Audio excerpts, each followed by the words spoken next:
اجمعین۔ احباب گرامی قدر، آج کے سلسلہ المؤدب میں انشاءاللہ عز و جل سورج اور چاند کو گرہن لگنے کے بارے میں قرآن و حدیث میں جو ارشادات اور تعلیمات اور اس کے اسباب ہیں وہ بیان کریں گے۔ سب سے پہلے آپ کی خدمت میں یہ عرض کرنا چاہتا ہوں کہ سورج اور چاند گرہن کے بارے میں مختلف ادوار اور مختلف اقوام و ادیان کے لوگوں کے مختلف تصورات رہے۔ مثال کے طور پر عرب کے جو کفار تھے وہ سورج چاند گرہن کے بارے میں یہ تصور رکھتے تھے کہ کسی برے آدمی کے پیدا ہونے یا کسی اچھے آدمی کی وفات پر گرہن لگتا ہے۔ یہ عرب کے کفار کا نظریہ تھا۔ مشرکین ہند، یہ جو ہند اور ہندو مذہب ہے، یہاں مختلف قسم کے توہم اور نظریات اور خیالات اس قدر کثرت کے ساتھ ہر شعبے کے اندر ہیں کہ المان والحفیظ۔ گزشتہ برس ہمارے سلسلہ علم و ادب میں ایک عنوان بدشگونی بھی تھا، جس کے تحت کئی روز تک گفتگو جاری رہی، اسے سننا بھی انشاءاللہ مفید رہے گا۔ تو ہند کے مشرکین کا عقیدہ تھا کہ چاند اور سورج پہلے انسان تھے، اور یہی ان کا جو نظریہ ہے وہ گنگا کے بارے میں ہے کہ وہ بھی کہتے ہیں کہ یہ ایک دیوی تھی جس نے پانی کا روپ دھار لیا۔ تو چاند اور سورج کے بارے میں یہ کہتے تھے اور ان کا عقیدہ ہے کہ یہ پہلے انسان تھے،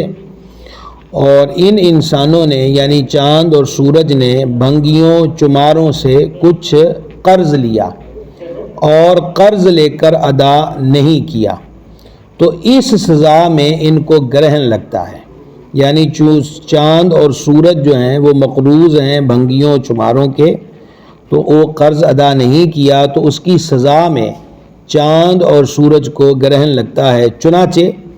ہندو لوگ جب گرہن لگتا ہے تو وہ بھنگیوں کو خیرات دیتے ہیں، اور مانگنے والے جو بھنگی ہیں وہ بھی کہتے ہیں کہ سورج مہاراج کا قرض چکاؤ۔ تو یہ ان کے ہاں تصور ہے۔ بعض قوموں کا سورج چاند کے بارے میں گرہن کے بارے میں یہ خیال ہے کہ گرہن اس وقت لگتا ہے جب سورج کو بلائیں اور خوفناک جانور نگل لیتے ہیں، اس وقت ان چیزوں کو گرہن لگتا ہے۔ اسی طریقہ کے ساتھ کچھ ادھار مسلمانوں نے بھی حاصل کر لیا، اور مسلمانوں کے ہاں بھی سورج اور چاند گرہن کے بارے میں مختلف قسم کی سوچیں اور مختلف قسم کے اقوال اور افعال عام ہیں۔ مثال کے طور پر بچے پر کوئی برا اثر نہ پڑے، یعنی جو عورت امید سے ہو، تو اس لیے وہ حاملہ خواتین کو سورج یا چاند گرہن کے وقت کمرے میں رہنے، نمبر 2 سبزی نہ کاٹنے، اور نمبر 3 سلائی کڑھائی وغیرہ نہ کرنے کی تاکید کی جاتی ہے ساس کی طرف سے یا ماں کی طرف سے، کہ یہ عورت امید سے ہے، بس کمرے سے باہر نہیں نکلنا، اس کو چھری نہیں دینی، سبزی نہ کاٹے، سلائی کڑھائی وغیرہ نہ کرے۔ اسی طریقہ کے ساتھ ایک خیال یہ بھی ہے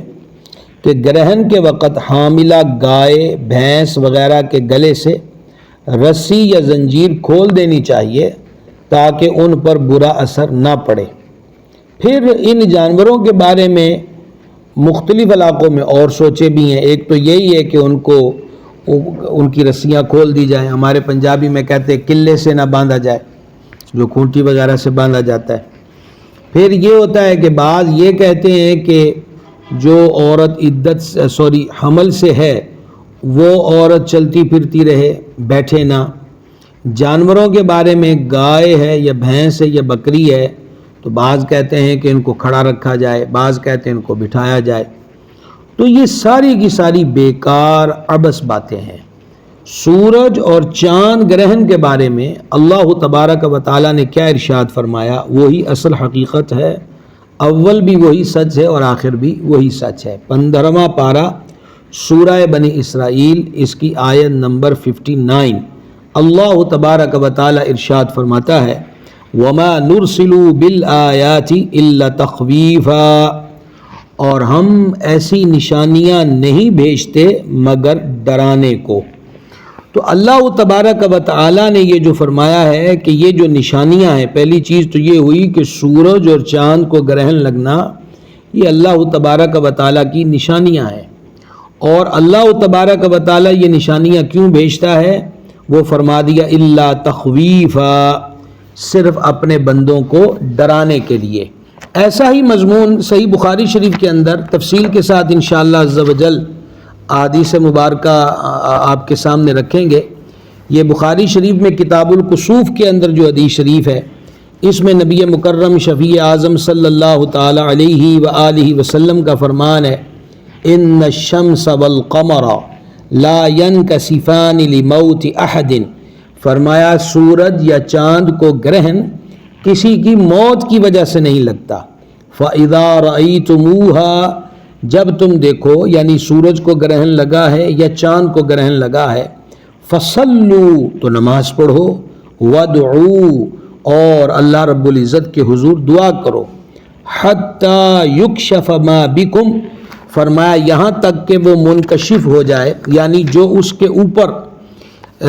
گرہن لگا ہے چاند پر یا سورج پر، تو میرے آقا و مولا صلی اللہ تعالی علیہ وآلہ وبارک وسلم نے ارشاد فرمایا کہ اتنی دیر تک تم نماز پڑھتے رہو، اللہ رب العزت کی بارگاہ میں دعا کرتے رہو، یہاں تک کہ وہ سورج کا گرہن دور ہو جائے یا چاند کا گرہن دور ہو جائے۔ اسی طرح صحیح بخاری شریف کے اسی باب میں یہ حدیث شریف ہے کہ نبی کریم صلی اللہ تعالی علیہ وآلہ وسلم نے ارشاد فرمایا، ان اللہ تعالی یخوف بہما عبادہ، کہ اللہ تبارک و تعالی ان سے، یعنی سورج گرہن اور چاند گرہن سے اپنے بندوں کو ڈراتا ہے۔ یہی بات اللہ تعالیٰ نے قرآن پاک میں فرمائی، الا تخویفا، کہ یہ سورج اور چاند کا گرہن اپنے بندوں کو ڈرانے کے لیے۔ اور یہاں حال دیکھ لیں کہ لوگ کن سوچوں اور کن تصور اور خیالوں میں پڑ گئے، چھری نہ پکڑے، سبزی نہ کاٹے، کھڑی رہے عورت، بیٹھی رہے، جانوروں کو کھوٹے سے کھول دو، ایسا کر لو ویسا کر لو۔ تو یعنی جس کام کے لیے سورج چاند کو گرہن لگنا تھا اس کام کی طرف توجہ ہی کسی کی نہیں ہے، اور فضول باتوں کی طرف پڑے ہوئے ہیں۔ ابھی ان دنوں میں نے فیس بک پر مختلف پوسٹ دیکھی، اسی لیے آج ہم نے اس عنوان کا انتخاب کیا کہ کل کے بارے میں ہے کہ 8 اپریل کو سورج کو گرہن لگے گا، اور پتہ نہیں کیا کیا ہے، پیروں فقیروں سے رابطہ کرو، فلاں سے کرو، فلاں سے کرو۔ تو بھائی صاحب کسی سے بھی رابطے کی ضرورت نہیں ہے، کسی تعویذ کی ضرورت نہیں ہے، ہمیں اللہ کے حبیب اقدس صلی اللہ تعالی علیہ وسلم نے طریقہ بتا دیا، ایک نماز پڑھو، نفل دعا کرو، استغفار کرو، اس کے حضور رجوع کرو، توبہ کرو۔ ہاں صدقات و خیرات کا کرنا وغیرہ یہ سب امور جو ہیں خیر والے امور ہیں۔ 2 لفظ ہیں، ایک ہے کسوف اور دوسرا ہے خسوف۔ خسوف کہتے ہیں چاند کو گرہن لگنا، اور کسوف کہتے ہیں سورج کو گرہن لگنا۔ کسوف کا معنی ہے حالت کا بدلنا، یہ کسوف کا آپ کہہ لیں لغوی معنی ہے ڈکشنری کے اعتبار سے، حالت کا بدلنا۔ عرف میں گرہن لگنے کو کسوف کہتے ہیں۔ سورج یا چاند طلوع ہو، سورج طلوع ہوا یا چاند طلوع ہوا، پھر اس کی روشنی زمین تک نہ پہنچے، اسے کسوف کہتے ہیں، یعنی گرہن لگنا۔ ماہرین فلکیات کہتے ہیں کہ چاند خود تاریک ہے، یہ خود روشن نہیں ہے، بلکہ چاند سورج سے روشنی لیتا ہے، تو کبھی یہ گردش کرتا ہوا سورج اور زمین کے درمیان آ کر سورج کو ڈھانپ لیتا ہے، لہذا سورج کے جتنے حصے کے سامنے چاند ہو اتنے سورج کے حصے کی روشنی زمین تک نہیں پہنچتی، اور اتنا حصہ تاریک دکھائی دیتا ہے۔ جہاں تک سورج گرہن ہے تو سورج اور چاند کے درمیان زمیل حائل ہو جائے، یعنی اس طرح کہ چاند گردش کرتا ہوا زمین کے ایک جانب اور سورج گردش کرتا ہوا زمین کے دوسری جانب مخالف سمت پر آ جائے، تو پھر ایسی صورت میں سورج کی روشنی چاند تک نہیں پہنچ پاتی، اور اس کا کل یا بعض حصہ تاریک کا تاریک رہ جاتا ہے۔ یہ ہے خسوف یعنی چاند گرہن، اور کسوف یعنی کہ سورج کو گرہن لگنا۔ یہاں پر ایک بڑی کمال کی بات سماعت کیجیے گا، علامہ مناوی رحمہ اللہ فرماتے ہیں، افعال الہیہ دو قسم کے ہیں. نمبر ایک افعال عادی، یعنی جو معمول بے ہیں، جو عام ریگولر ایک سسٹم چل رہا ہے، جو کسی سبب کے تحت ہوتے ہیں، جیسے چاند کو سورج اور زمین کے درمیان لا کر سورج کو گرہن لگنا. ایک ہے افعال غیر عادی جو ظاہری سبب کے تحت نہ ہوں، جیسا کہ قیامت کے وقت سورج اور چاند کو بے نور کر دیا جانا. تو ماہرین فلکیات نے گہن عادی کا سبب تو بتایا، مگر اسلام کا حسن اور اسلام کے پاس جو علم ہے وہ حقیقی علم ہے قرآن حدیث کا، انہوں نے افعال غیر عادی کی طرف توجہ دلا کر مسبب الاسباب سے ڈرایا. یعنی سائنس یا جدید علوم والے صرف اسباب کے گرد گھومتے رہتے ہیں. حقیقت کیا ہے؟ ہر چیز کا خالق و مالک اللہ تبارک و تعالی ہے. دین اسلام کی جو تعلیم قرآن اثر روح ہے، وہ ہر کام میں جو توجہ ہے وہ مسبب الاسباب کی طرف کرواتی ہے. آپ نے ہمارے گزشتہ سلسلوں میں نبی مکرم صفی اعظم صلی اللہ تعالی علیہ وآلہ وسلم کے شہزادوں اور شہزادیوں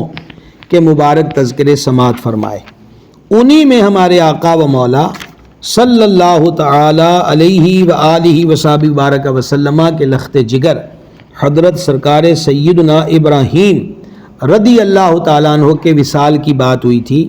اتفاقیہ بات یہ ہوئی کہ جب حضور کے صاحبزادے کا وصال ہوا اسی دن سورج کو گرہن لگ گیا. تو بعض لوگوں نے یہ خیال کیا کہ یہ جو سورج کو گرہن لگا ہے یہ سرکار ابراہیم رضی اللہ تعالی عنہ کی وفات پر لگا ہے. تو نبی مکرم شفیع اعظم صلی اللہ تعالی علیہ وآلہ وسلم نے اس نظریے کی کاٹ کر دی. یہی صحیح بخاری کتاب الکسوف کے اندر حدیث ہے. حضرت ابو موسیٰ اشعری رضی اللہ تعالیٰ عنہ نے اس کو روایت کیا کہ سورج کو گرہن لگا تو نبی کریم صلی اللہ تعالی علیہ وسلم کھڑے ہو گئے اور کیفیت مبارکہ ایسی تھی جیسے ایک گھبراہٹ کی کیفیت ہوتی ہے.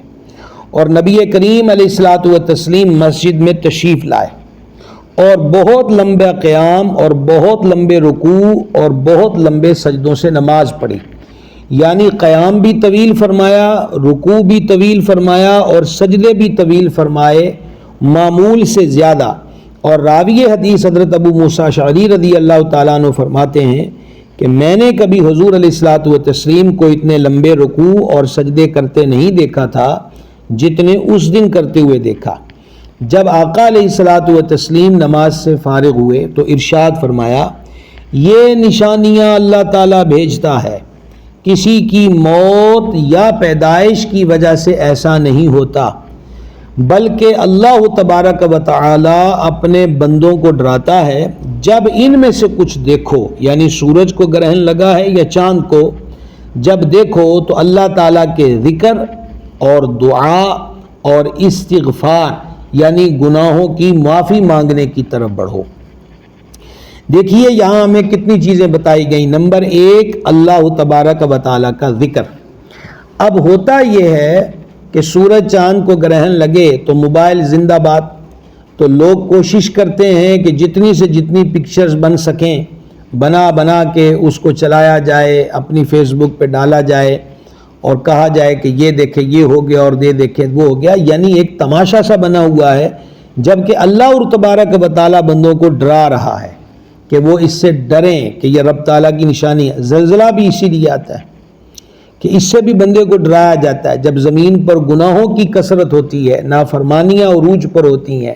تو پھر اللہ تعالیٰ زمین کو حکم دیتا ہے کہ یہ حرکت کرے تاکہ زمین پر بسنے والوں کو کوئی شعور آئے کہ ہمارا کوئی خالق مالک بھی ہے اور سب اسی کے قبضے میں ہے.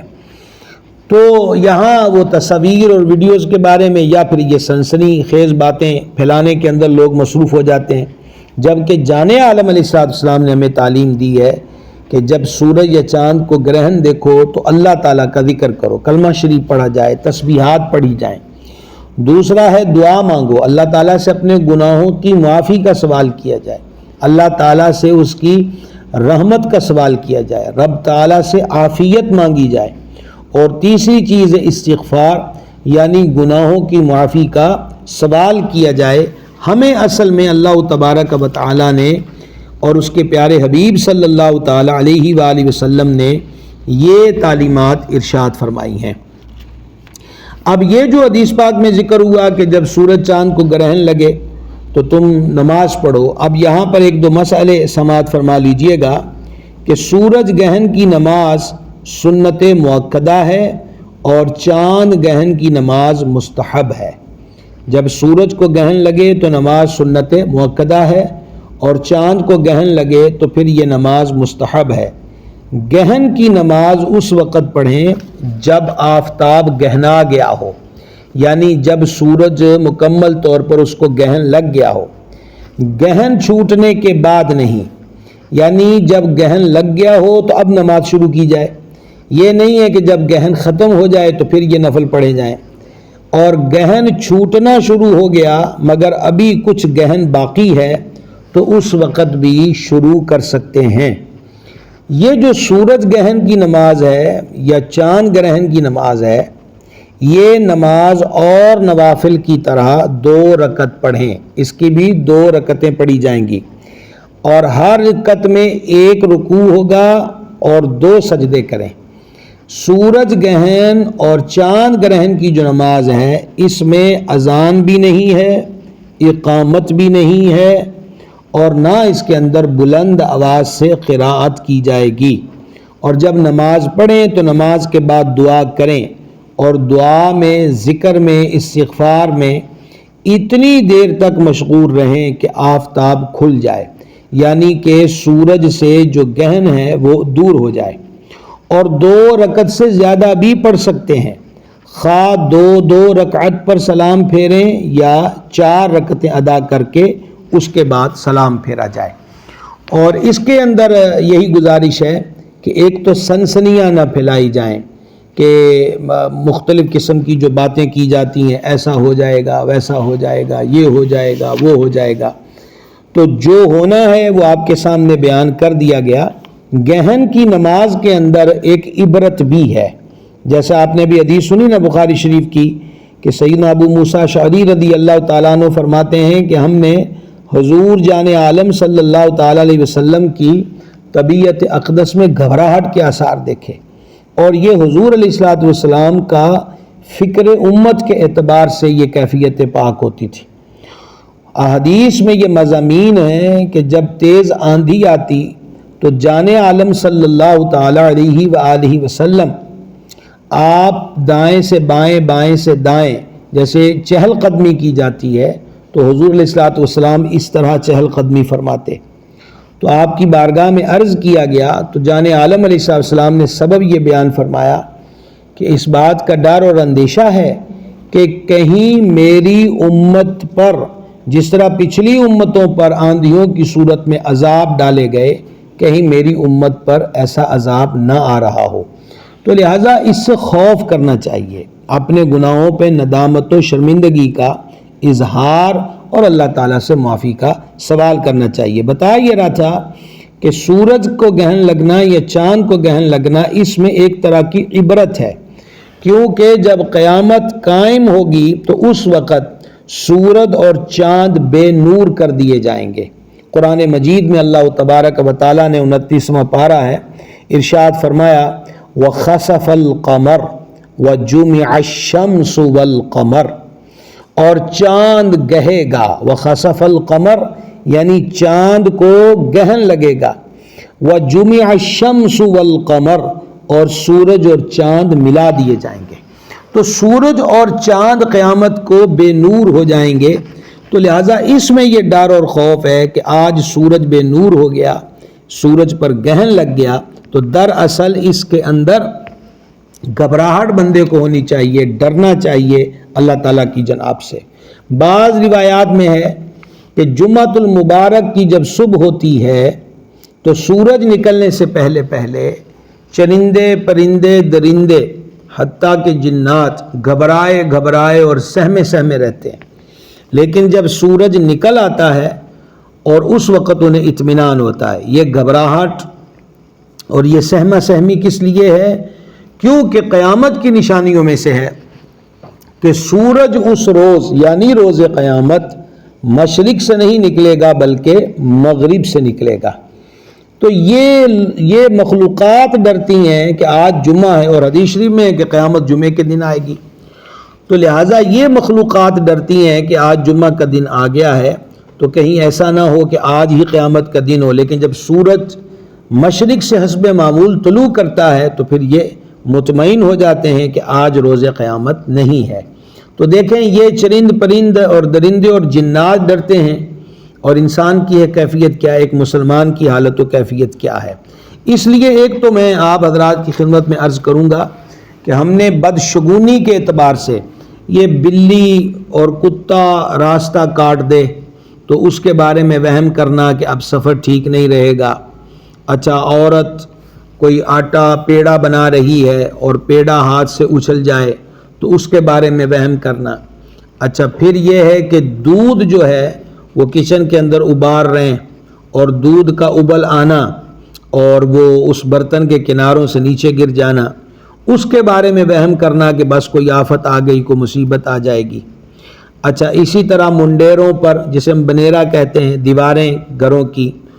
ان پر آ کر کوا بولنے لگ جائے تو پھر اس کے بارے میں مختلف قسم کے خیالات، الو کی آواز آئے اس کے بارے میں مختلف تصورات۔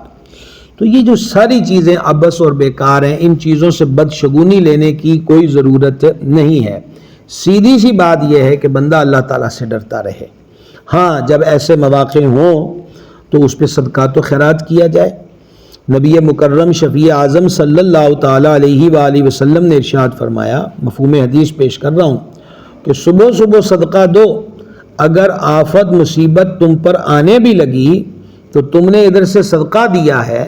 تو وہ آفت و مصیبت اس صدقے کو کراس کر کے تم پر نہیں آئے گی۔ اور حدیث شریف میں فرمایا صدقہ 70 بلاؤں کو ٹالتا ہے، حدیث پاک میں فرمایا صدقہ بری موت سے بچاتا ہے۔ تو لہٰذا صدقہ تو خیرات کا عمل جو ہے اس کو اختیار کیا جائے۔ اور جب ہم صدقے کی بات کرتے ہیں تو انڈوں کو سر پہ پھیر کے چھت پہ پھینک دینا، یا کوئی مرغا لے کر اس کے ساتھ پھیرے بندے پہ کر کے چوراہے پر، یعنی جس کو 4 راستے لگتے ہوں وہاں اس مرغ کو پھینک دینا، یا پیر والے دن کچھ مقدار میں بڑا گوشت لے کر ساری رات مریض کے سرہانے رکھ کے